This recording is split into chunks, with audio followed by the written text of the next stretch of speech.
나이가 지긋한 어른이 될수록 많은 분들이 인생을 쏜살 같다라고 비유하시는 것을 참 많이 봅니다. 권사님들과 이런저런 이야기를 나누다 보면 젊었을 때는 일하랴, 자녀들을 양육하랴 사는 것이 너무 바빠서 자기 자신에 대해서 생각해 볼 겨를도 없이 정말 정신없이 살아오셨대요. 그렇게 바삐 지내다가 이제 사랑하는 자녀들이 비로소 자립을 하거나 또 가정을 이뤄서 그들의 자리를 잡으면 그제서야 문득 자기가 보이고 자신을 돌아보는 시간이 찾아오게 되는데요. 그러면 내 마음은 혹은 또 내 생각은 여전히 20대나 30대 같은데 돌아보니 어느새 내가 60이 넘어 있고 70이 넘어 있다라는 것을 발견하고는 마치 시간을 도둑맞은 것만 같아서 지나간 세월이 도무지 믿겨지지 않는다라고 말씀하시더라고요. 저도 아직 젊지만 제 나름 어른들의 그 말씀을 언제부턴가 부쩍 체감하고 있는데요. 제 기억엔 아마 이제 수련 목회자 과정을 시작하면서 더 그러기 시작했던 것 같아요. 사실 저는 이제 제 나름의 신앙생활을 하면서 중학생 때부터는 매일 아침마다 큐티를 했어요. 그 습관이 이제 저의 삶이 되어서 대학원을 졸업할 때까지는 거의 빠짐없이 매일 말씀을 읽고 그것을 실천하려고 노력을 했었고, 그래서 그렇게 하나님께서 매일 주시는 말씀들 중에서 은혜를 받았다라고 생각되는 말씀들은 제가 가장 많이 다니는 곳이나 앉아있는 곳에 눈에 제일 잘 보이는 곳에 항상 써놓고 그것을 보는 것을 되게 즐거워하곤 했습니다. 그래서 주로 제 책상이나 제가 자주 쓰는 다이어리나 달력에는 항상 그때 하나님 주시는 가장 제가 사모하는 말씀들이 적혀 있었고, 그것을 제가 의식적으로도 자주 보려고 했었고, 또 무의식 중이라도 눈을 돌리면 제가 가장 잘 볼 수 있는 곳에 그 말씀이 적혀 있어서 제가 멍하고 있는 순간조차도 그 말씀을 보다가 맞아, 하나님 나에게 이렇게 말씀하셨지, 내가 이렇게 살기로 했었지 하는 그 은혜를 떠올려 보고 그 결심들을 잊지 않으려는 노력을 나름 그때까지는 했던 것 같습니다.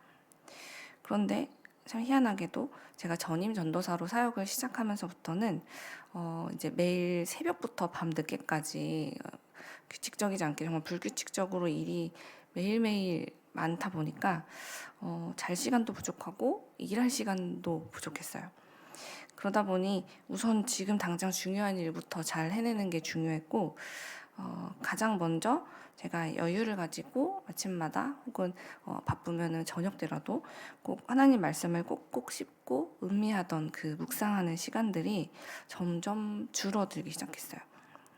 매일매일 제가 은혜를 받은 말씀들을 적어두던 공간에는 말씀이 점점 원래는 매일 바뀌거나 적어도 이제 2, 3일에 한 번씩은 바뀌던 그런 텀이 길어지기 시작했고, 급기야는 어느새 한 달이 쑥 지나가 있어서 그 달의 달력에는 말씀이 적혀 있지 않은 날이 오기도 해서 되게 좌절하기도 했었는데요. 그보다 더 무서운 건 어느새 연말이 찾아온다는 거였어요. 1년이 시작된 게 어제 같은데 어느새 연말이 되어서 원래 연말이 되면 한 해를 돌아보면서 내가 지난번에는 이런 계획을 세웠었는데 이런 걸 못했구나. 하나님 앞에 내년에는 주님 제가 이런 모습으로 살고 싶어요. 새해에는 우리 하나님 아빠 손을 더 꼭 붙잡고 이런 부분을 더 노력하고 싶어요 라고 설레는 마음으로 나름 계획을 세우곤 했었는데, 그런 계획을 세우거나 생각해 볼 틈도 없이 그렇게 1년이 쑥쑥쑥 지나가 버리는 거예요. 그렇게 정신없이 바쁘다 바빠 라는 말들을 하다 보면 어느새 새해가 시작되고 곧바로 마치 끝이 온 것만 같은 그런 해를 수차례 이제 보내게 되었죠. 그렇게 이제 어느새 그것이 반복되다 보니까 이런 삶들이 점점 저한테 익숙해지기 시작한 거예요. 그런데 요즘 저희가 전도서를 다시 묵상하고 있잖아요. 전도서를 묵상하면서 저는 이제 전도서 1장을 읽기 시작하면서부터 성경에 이렇게 수많은 책들이 담겨 있지만 전도서처럼 이렇게 시작부터 대놓고 정말 헛되고 모든 것이 헛되다라고 이야기하는 저자가 또 있을까 하는 생각이 들었는데요. 전도서의 저자는 1장 2절부터 지금 말씀드린 것처럼 그냥 정말 이렇게 말을 해요. 헛되고 헛되며 헛되니 또 모든 것이 헛되도다라는 말을 반복해서 계속해서 그냥 다 모든 게 헛돼, 세상의 모든 것이라는 말을 우리에게 해주고 있습니다. 우리가 세상을 살면서 내 건강까지 포기하면서 혹은 또 나를 위한 여유 시간이나 가족과 함께할 시간까지도 포기하면서 우리가 붙잡고 있는 것들, 바삐 살고 있는 이유들, 우리가 쉼도 갖지 않고 자존심도 포기하고 이토록 바쁘게 살아온 이유가 무엇이 됐든지 간에 그게 혹은 명예든 부든 인맥이든 그게 무엇이든지 간에 그 모든 것은 결국 헛되다라고 전도서의 저자는 시작부터 그런 이야기를 계속 하고 있었어요. 심지어 오늘 이제 1장이 그렇게 끝이 나고 오늘 우리가 읽은 2장의 중반부에서 끝까지도 그는 계속해서 이제 인생이 왜 헛된지 무엇이 헛된지 계속해서 헛되다는 이야기를 하고 있는데 2장에서조차도 앞에서 말했던 뭐 그 어떤 것들보다도 혹여라도 사람들이 고기 있는 가치다라고 여기는 지혜조차도 결국은 다 허무하고 헛되다라는 결론을 또 내리고 있는데요. 왜냐하면 지혜로운 사람도 어리석은 사람과 마찬가지로 결국은 다 잊혀지기 마련이고 지혜로우나 어리석으나 인간이 죽는 것은 다 똑같아 라는 이야기를 하면서 지금 이런 이야기를 계속해서 그는 하고 있어요. 그래서 이 말씀을 보다 보면 그러면 그렇게 열심히 살 이유가 없는 건가? 라는 오해를 할 수도 있는데요. 저는 사실 이제 계속 헛되다, 모든 것이 헛되다라고 이야기하는 전도서의 말씀을 보면서 그동안 이제 사람들이 잘 지내고 있어요? 라고 말하면 네, 너무 바빠요 라고 늘 말버릇처럼 달고 그렇게 살아왔던 저의 모습을 돌아보게 되었어요.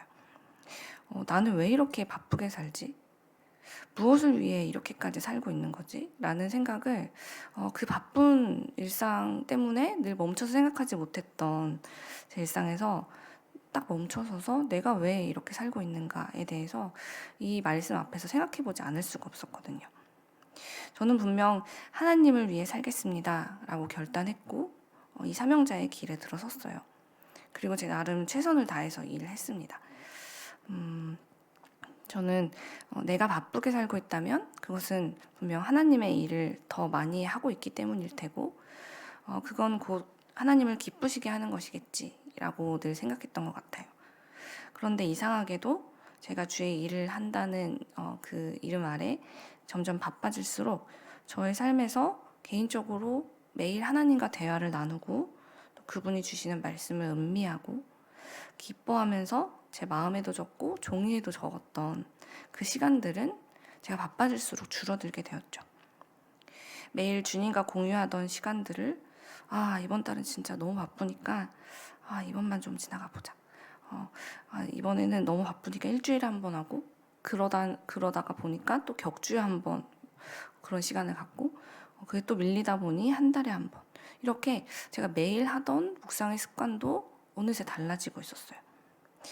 전에는 말씀을 보면 이렇게도 생각해보고 저렇게도 생각해보고 그 말 그대로 음미한다는 그런 시간을 가지면서 이걸 내가 어떻게 실천하면 좋을까를 생각해보고 어떻게 적용해야 될까 하면서 기꺼이 하나님의 말씀을 살아내야지라고 했던 그 기쁨과 설레는 마음은 사라지고 이제는 그 말씀을 읽고 깨닫기에만 급급한 상태에서 멈춰 있는 거죠.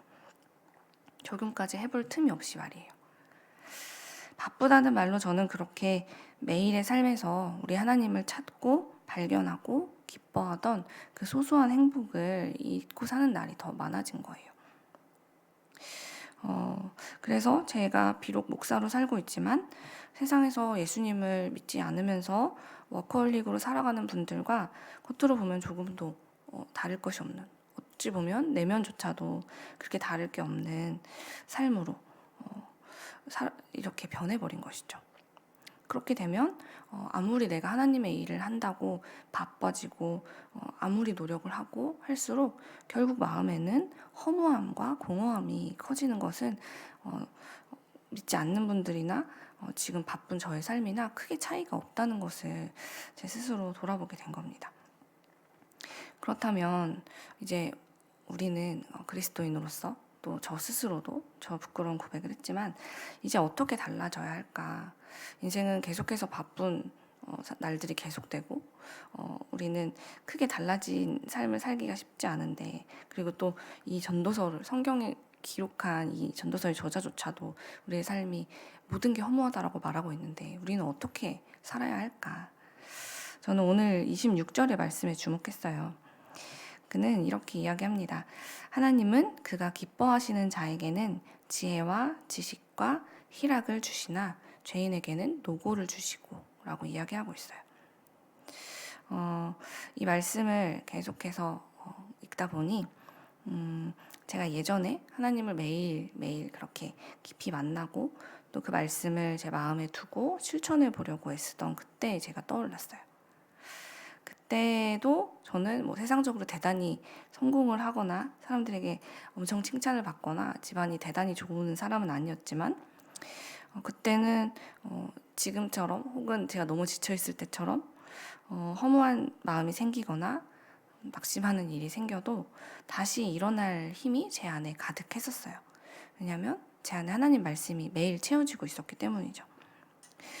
그때도 저는 지금보다 더 어렵기 때문에 앞으로 펼쳐지고 매일 예상도 못했던 일들이 삶에서 나타날 때마다 그 막막한 상황들로 인해서 참 많이 불안해했고 두려움에 자주 빠졌었지만, 그렇게 그날 말씀을 묵상하는 가운데 하나님께서 주시는 그 기쁨이 저로 하여금 제게 주어진 그 하루하루를 그래도 기쁘게 잘 버티게 하고 넘어졌어도 다시 일어나는 힘이 되었던 것이 생각난 것이었죠. 그러므로 사랑하는 여러분, 우리 하나님의 자녀라는 이름으로 지금 이 자리에 서 있는 우리 모두에게 가장 필요한 것은 밤낮 없이 바쁘게 열심히 살아가는 삶이 아니라 그런 중에도 멈춰서서 우리 하나님을 찾고 그분을 발견하는 것, 그것이 우리 삶에서 가장 중요한 순간이고 가장 중요한 일이라는 것을 기억하시기 바랍니다. 매일 주님을 만나는 그 어찌 보면 하루 중에서 참 길지 않은 그 잠깐의 시간 속에서 우리는 세상이 줄 수 없는, 우리 하나님만 우리에게 주실 수 있는 평안과 기쁨을 우리 안에 정말 가득 충전할 수 있어요. 그래서 주님이 주시는 그 기쁨이 우리의 다른 사람들보다 뭐 월등히 뛰어나지 않아도 우리의 그 소소해 보이는 일상을 하나님과 함께하면 그 일상이 정말 가치 있게 변한다는 것을 우리는 경험하게 됩니다. 그러니 우리 주님의 그 능력, 나의 소소한 일상도 특별하게 만드시고 더 가치 있게 만들어주시는 우리 하나님의 능력을 신뢰하면서 지금까지 너무 바쁘게 달려왔던 나의 삶을 하루에 한 번이라도 멈추고 주님을 더 깊이 만나는 일에 우선순위를 두겠노라 결심하는 우리 모두가 되었으면 좋겠습니다. 그래서 그 시간들을 통해서 우리의 삶이 매일매일 가치 있어지고 더욱 주님과 동행함으로 인해서 주님이 기뻐하시는 삶으로 내가 변화되고 나 또한 하나님으로